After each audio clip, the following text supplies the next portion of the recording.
ಎಲ್ಲ ಆರಾಮ ಕೂತಿರಿ.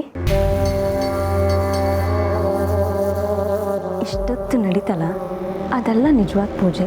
ಈಗ ನಡೆಯುತ್ತೆ ಅಲ್ಲ ಅದು ನಿಜವಾದ ಪೂಜೆ. ಈಗ ನೋಡ್ತೀರಿ ಅತ್ತೆ ಏನು ನಡೆಯುತ್ತೆ ಅಂತ.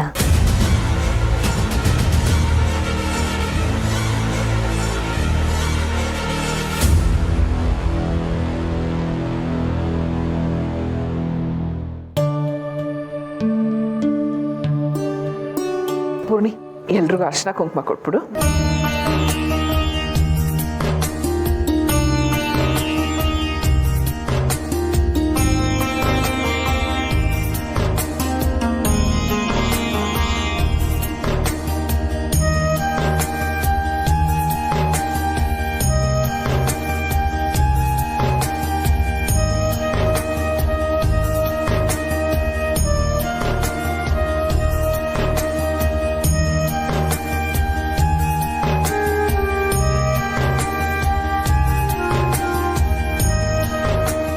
ನೋಡಮ್ಮ, ಅವಳಿಗೆ ನೀನು ಕುಂಕುಮ ಕೊಡೋದು ಬೇಡ. ಶಾರ್ವರಿ ಅವರೇ, ನೀವು ಕೊಡ್ತೀರಾ?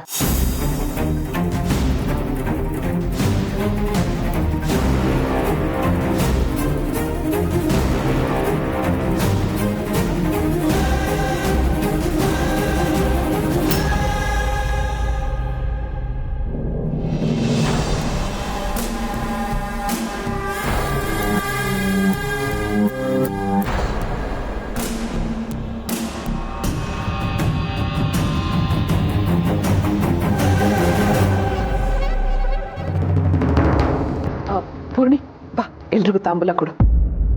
ಅಮ್ಮ ನಾನಾ? ಹ್ಞೂ ನೀನೇ, ಬಾ ಬೇಗ.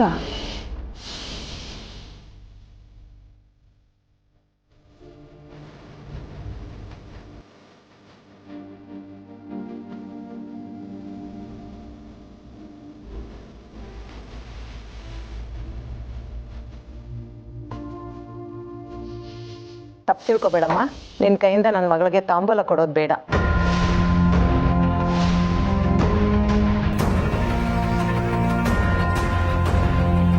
ಮದುವೆ ಆಗಿ 1 ವರ್ಷಕ್ಕೆ ಅವಳಿಗೆ ದೇವರು ಮಕ್ಕಳ ಬಗ್ಗೆ ಕೊಟ್ಟಿದ್ದಾನೆ.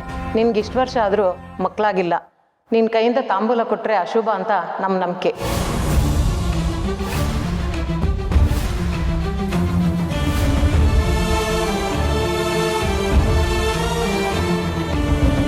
ಏನು ಹೇಳ್ತಿದ್ದೀರಾ ನೀವು?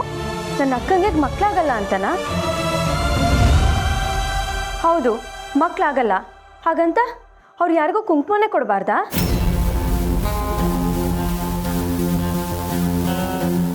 ದೀಪಿಕಾ, ಮನೆಗೆ ಬಂದವ್ರ ಹತ್ರ ಹಾಗೆಲ್ಲ ಮಾತಾಡಬಾರ್ದಮ್ಮ. ಪರವಾಗಿಲ್ಲ ಬಿಡಿ ಶಾರ್ವರಿ ಅವರೇ, ಈಗಿನ ಕಾಲದ ಮಕ್ಕಳಿಗೆ ನಮ್ಮ ನಂಬಿಕೆಗಳೆಲ್ಲ ಅರ್ಥ ಆಗಲ್ಲ.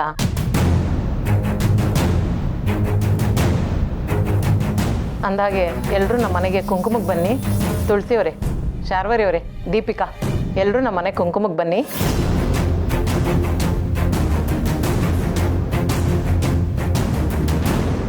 ಇದೇನಿದು? ಈಗಲೂ ನೀವು ಪೂರ್ಣಿ ಅಕ್ಕನ ಕರಿತಾನೆ ಇಲ್ಲ. ಪೂರ್ಣಿ ಅಕ್ಕನ ಒಬ್ಬಳನ್ನೇ ಬಿಟ್ಟು ನಾವೆಲ್ಲರೂ ಕುಂಕುಮಕ್ಕೆ ಹೇಗೆ ಬರೋಕ್ಕಾಗತ್ತೆ? ಬೇಡಮ್ಮ, ಗರ್ಭಿಣಿ ಇರೋ ಮನೆ, ನೀವಷ್ಟೇ ಬಂದರೆ ಸಾಕು.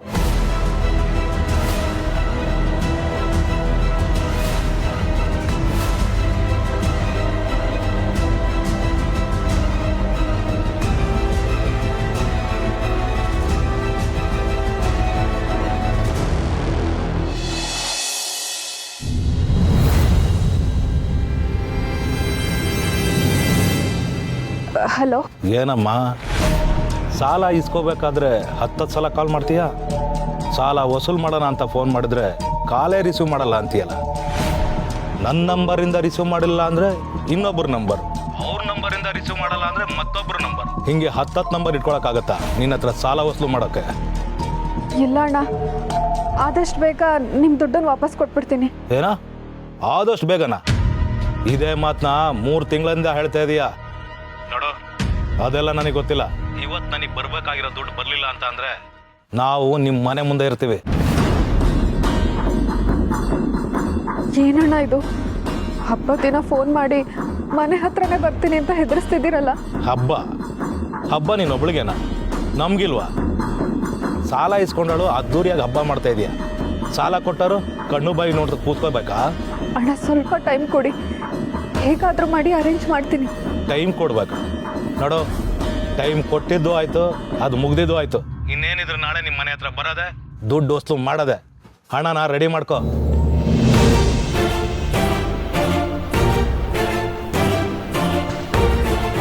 ಅಯ್ಯೋ ದೇವ್ರೆ, ಏನು ಮಾಡಲಿ ಈಗ? ಇದ್ದಕ್ಕಿದ್ದ ಹಾಗೆ ದುಡ್ಡು ಅಂದರೆ ಎಲ್ಲಿಂದ ತಂದ್ಕೊಡ್ಲಿ? ಆ ದೀಪಿಕನ ಹತ್ರ ಇಸ್ಕೊಂಡಿದ್ದು 5 ಲಕ್ಷನೂ ಈಗ ನನ್ನ ಹತ್ರ ಇಲ್ಲ. ಅದನ್ನು ಮಾವಂಗೆ ಕೊಟ್ಟು ದೊಡ್ಡ ತಪ್ಪು ಮಾಡಿದೆ. ಈಗ ಸಾಲ್ಗಾರು ಮನೆ ಮುಂದೆ ಬಂದು ನಿಂತ್ಕೊಂಡ್ರೆ ಏನು ಗತಿ? ಕಾಪಾಡು ಭಗವಂತ.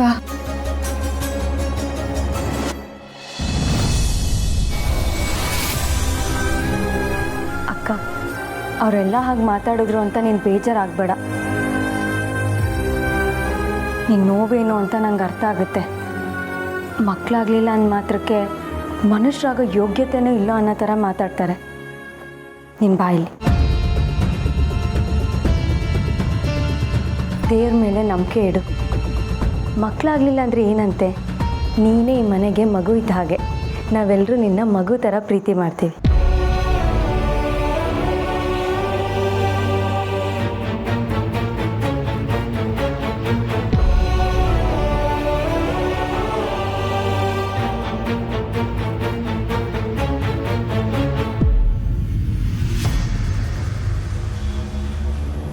ನೋಡಿದ್ಯಾ, ಅದು ಯಾವ ದೇವ್ರ ಶಾಪನೋ ಏನೋ ಗೊತ್ತಿಲ್ಲ.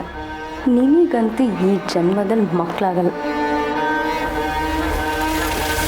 ನಿನಗೆ ಮಕ್ಕಳಾಗಲ್ಲ ಅನ್ನೋದು ನಮ್ಮ ಮನೆಯವ್ರಿಗೆ ಮಾತ್ರ ಅಲ್ಲ, ಇಡೀ ಊರಿಗೆ ಗೊತ್ತಾಗಿದೆ. ಎಲ್ಲ ನಿನ್ನ ಕರ್ಮ, ಅನುಭವಿಸು.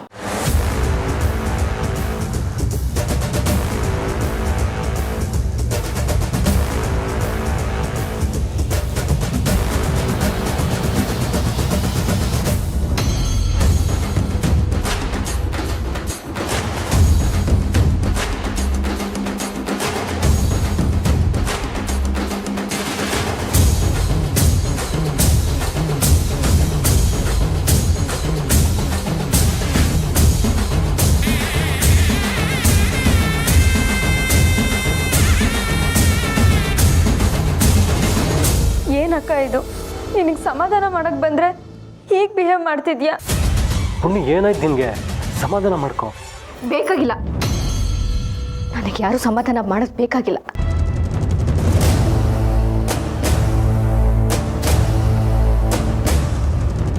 ನೋಡಿದ್ಯಾ, ನಾನು ನಿನ್ನನ್ನು ಎಷ್ಟು ಪ್ರೀತಿ ಮಾಡಬೇಕು ಅಂತ ಅಂದ್ಕೊಂಡ್ರು ನೀನು ನನ್ನ ದ್ವೇಷನೇ ಮಾಡ್ತಿದ್ಯಾ. ಯಾಕೆ?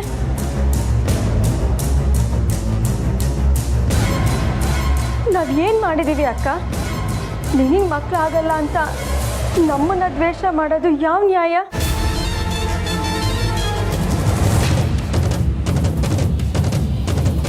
ಇದಕ್ಕೆ ಅನಿಸುತ್ತೆ ಯಾರು ನಿನ್ನನ್ನು ಯಾವ ಶುಭ ಕಾರ್ಯಕ್ಕೂ ಕರೆಯಲ್ಲ.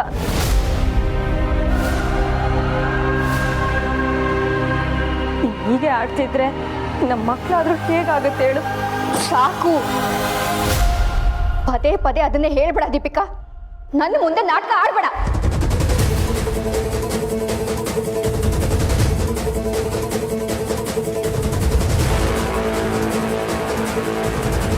ನಾನೇನಂದೆ ಅಕ್ಕ? ನಾನು ನಿಂಗೆ ಒಳ್ಳೇದೇ ಬಯಸ್ತಾ ಇದ್ದೀನಿ, ಆದರೆ ನೀನೇ ನನ್ನ ದೂರ ಮಾಡ್ತಿದ್ಯಾ. ನೀನು ಈ ಥರ ಆಡೋದಕ್ಕೇನೆ ಅದು ಯಾರು ಶಾಪ ತಟ್ಟಿದ್ಯೋ ಏನೋ, ನಿನಗಿನ್ನೂ ಮಕ್ಕಳಾಗ್ತಿಲ್ಲ.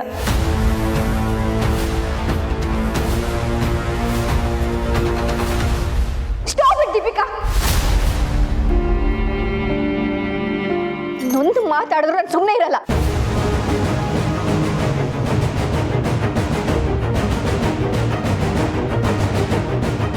ಏನು ಹೇಳ್ತಿದ್ಯಾ ಅಕ್ಕ? ಪ್ಲೀಸ್, ನೀನು ಇಷ್ಟೊಂದು ಕೆಟ್ಟೋಳು ಆಗಬೇಡ.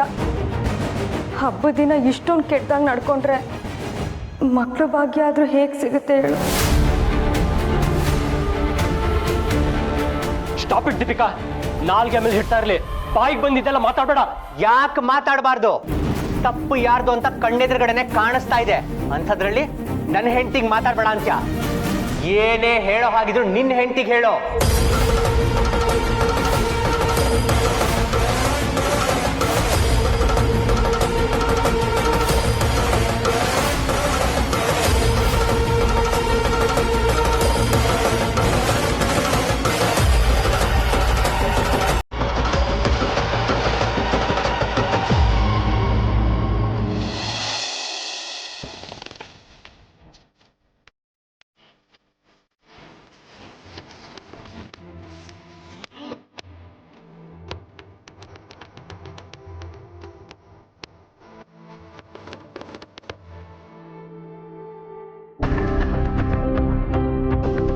ಸಂಧ್ಯಾ ಊಟ ಮಾಡು, ಏನು ಯೋಚನೆ ಮಾಡ್ತಿದ್ಯಾ? ದುಡ್ಡು ದುಡ್ಡು ಓಡೋದವಳೆ, ಅದೇನು ಹೇಳಬೇಕು ಅಂತಿದ್ಯೋ ಸರಿಯಾಗಿ ಹೇಳು. ಲಡ್ಡು ಬೇಕಾ? ತಾತ ಅವಳು ಆ್ಯಕ್ಚುಲಿ ಹೇಳ್ತಿರೋದು ಲಡ್ಡು ಅಂತಲ್ಲ, ದುಡ್ಡು ಅಂತ. ತಾತ ಅದು ದುಡ್ಡು ಅಂದರೆ ಈಗ ಕೆಲಸ ಇಲ್ವಲ್ಲ, ಕೆಲಸ ಇಲ್ಲ ಅಂದರೆ ದುಡ್ಡಿಲ್ಲ, ದುಡ್ಡಿಲ್ಲ ಅಂದರೆ ಅಂದ್ಕೊಂಡಿದ್ದನ್ನ ಯಾವುದೂ ಮಾಡೋಕ್ಕಾಗಲ್ಲ. ಅದು ಅಲ್ಲದೆ ಕೈಯಲ್ಲಿರೋ ದುಡ್ಡು ಕೂಡ ನಿಲ್ತಿಲ್ಲ. ಯಾಕೆ ಸಂಧ್ಯಾ, ಖರ್ಚಿಗೇನಾದರೂ ದುಡ್ಡು ಬೇಕಿತ್ತಾ? ಬೇಕು ಅಂದರೆ ಹೇಳು, ನಾನು ಕೊಡ್ತೀನಿ. ಹೇಗಿದ್ರು ಹಬ್ಬಕ್ಕೆ ಬೋನಸ್ ಬರುತ್ತೆ. ನಾನು ಅದ್ರ ಬಗ್ಗೆ ಮಾತಾಡ್ತಿಲ್ಲ ಅಣ್ಣ. ನನಗೆ ಅಂತ ಒಂದು ಕೆಲಸ ಸಿಕ್ಕಿದ್ರೆ ನಾನು ಸಂಪಾದನೆ ಮಾಡ್ಬೋದಿತ್ತಲ್ವಾ? ಕೆಲಸ ಹುಡುಕ್ತಿದ್ಯಲ್ಲ, ಸಿಗತ್ತೆ ಬಿಡು. ಈಗ ಅದ್ರ ಬಗ್ಗೆ ಯೋಚನೆ ಮಾಡೋದನ್ನ ಬಿಟ್ಟು ಊಟ ಮಾಡು. ಅಯ್ಯೋ, ಅದೇನು ಹುಡುಗರೋ ಏನೋ, ತಿನ್ನೋವಾಗ ಮಾಡೋ ಕೆಲಸದ ಬಗ್ಗೆ ಯೋಚನೆ ಮಾಡೋದು. ಕೆಲಸ ಮಾಡೋಕೆ ಅವಕಾಶ ಸಿಕ್ಕಿದಾಗ ಸೋಮಾರಿಗಳಾಗಿ ಮನೆಯಲ್ಲೇ ಕೂತ್ಕೊಂಡು ತಿಂತಾ ಇರೋದು.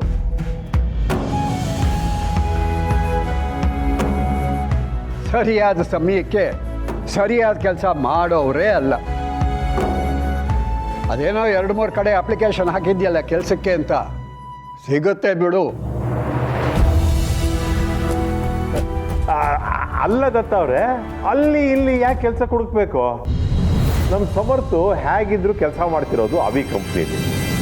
ಅಲ್ಲೇ ಒಂದು ಮಾತು ಹೇಳಿ ಸಂಧಿ ಹೆಂಗೋ ಒಂದು ಕೆಲಸ ಕೊಡಿಸ್ಬೋದಲ್ವೇ?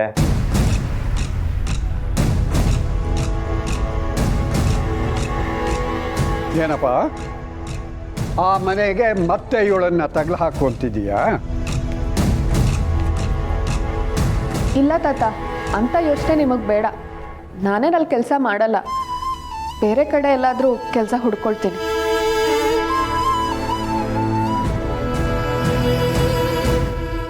ಇನ್ಮೇಲೆ ಕುತಂತ್ರದ ಬುದ್ಧಿ ನಂಬ್ಕೊಂಡು ದುಡ್ಡಿನ ಹಿಂದೆ ಬೀಳಲ್ಲ. ವಿದ್ಯೆ ನಂಬ್ಕೊಂಡು ದುಡಿತೀನಿ. ಅರೆ ಪರವಾಗಿಲ್ವೇ, ಇಷ್ಟೊಂದು ಒಳ್ಳೆ ಬುದ್ಧಿ ಬಂದುಬಿಟ್ಟಿದೆ.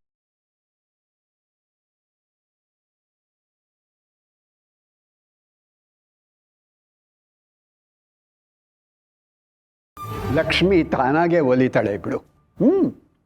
ಊಟ ಮಾಡು ನೀನು.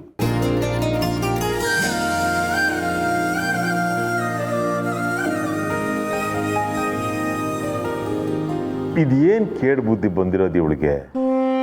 ದೊಡ್ಡ ಕಂಪ್ನಿಲಿ ಕೆಲಸ, ದೊಡ್ಡ ಮನೆಯಲ್ಲಿ ಲಿಂಕು, ಬೇಕಾದಷ್ಟು ದುಡ್ಡು, ಇದನ್ನೆಲ್ಲ ಬಿಟ್ಟು ದಡ್ಡಿ ಥರ ಮಾತಾಡ್ತಿದ್ದಾಳಲ್ಲ, ಬದಲಾಗಿ ಹೋಗಿದ್ದಾಳೆ.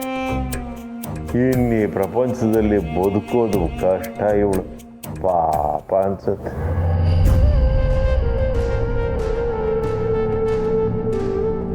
ಅಭಿ ಏನೋ ಮಾತಾಡ್ತಿದ್ಯಾ? ಅಣ್ಣ ಅದಕ್ಕೆ ಬಗ್ಗೆ ಸ್ವಲ್ಪನೂ ಗೌರವ ಇಲ್ಲ ನಿನಗೆ?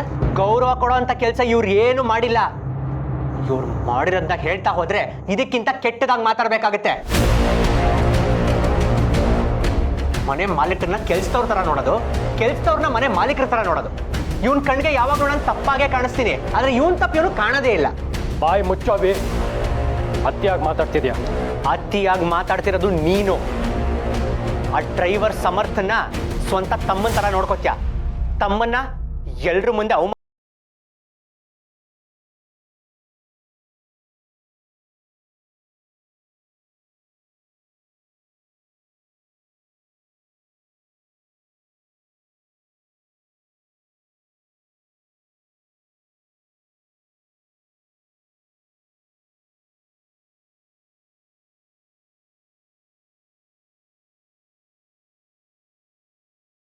ಹತ್ರ ಬಂದ್ರೆ ಅವಳನ್ನೇ ದೂರ ತಳ್ತಾರೆ.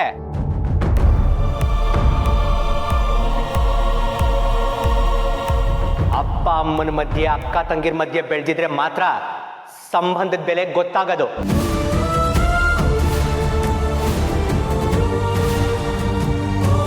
ದೀಪಿಕಾ ಹೇಳಿದ್ರಲ್ಲಿ ಯಾವ ತಪ್ಪು ಇಲ್ಲ.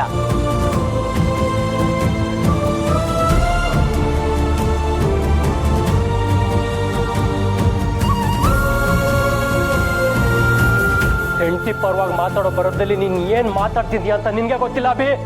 ನಿನ್ನ ಹೆಂಡತಿ ಮಾಡೋದನ್ನೆಲ್ಲ ಸರಿ ಅಂತ ನೀನು ವಹಿಸ್ಕೊಂಡು ಮಾತಾಡ್ಬೇಕಾದ್ರೆ ನನ್ನ ಹೆಂಡತಿನ ವಹಿಸ್ಕೊಂಡು ನಾನು ಯಾಕೆ ಮಾತಾಡಬಾರ್ದು?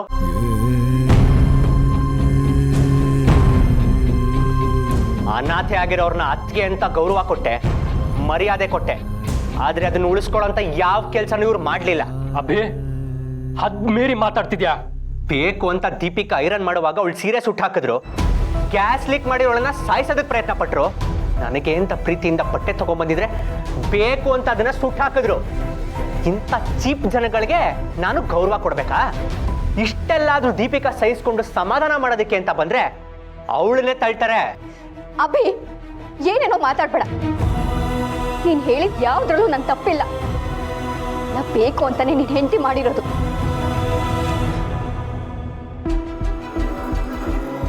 ಓಹೋ, ಎಲ್ರು ಕೇಳಿಸ್ಕೊಂಡ್ರ?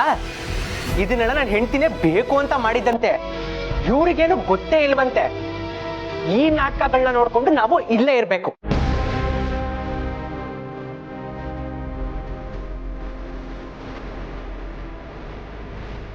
ಅವತ್ತೊಂದು ಸ್ವಲ್ಪ ಹೆಚ್ಚು ಕಮ್ಮಿ ಆಗಿದ್ರು ನನ್ನ ಹೆಂಡತಿ ಪ್ರಾಣಕ್ಕೆ ಕೂತು ಬಂದಿರೋದು.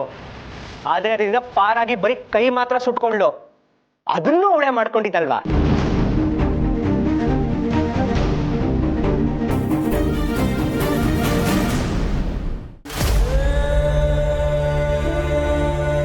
ಸಮಾಧಾನ ಆಯ್ತಾ ನಿನಗೆ? ನೀನ್ ಇಷ್ಟೆಲ್ಲ ಮಾಡಿದ್ದು ಇದಕ್ಕೆ ತಾನೆ? ಈ ಮನೆ ನೆಮ್ಮದಿನ ಹಾಳು ಮಾಡಿ ಏನ್ ಸಾಧ್ಯ ಮಾಡ್ಬೇಕು ಅನ್ಕೊಂಡಿದ್ಯಾ? ಎಲ್ರ ಮಧ್ಯೆ ತಂದಿಟ್ಟು ಸಂತೋಷ ಪಡ್ಬೋದು ಅನ್ಕೊಂಡಿದ್ಯಾ?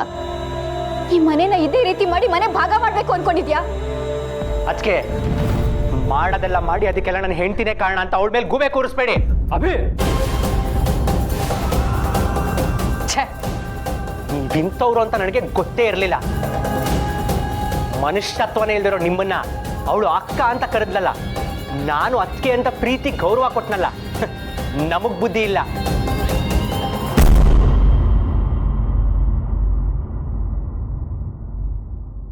ದೀಪಿಕಾ ಹೇಳಿದ್ರಲ್ಲಿ ಯಾವ ತಪ್ಪು ಇಲ್ಲ.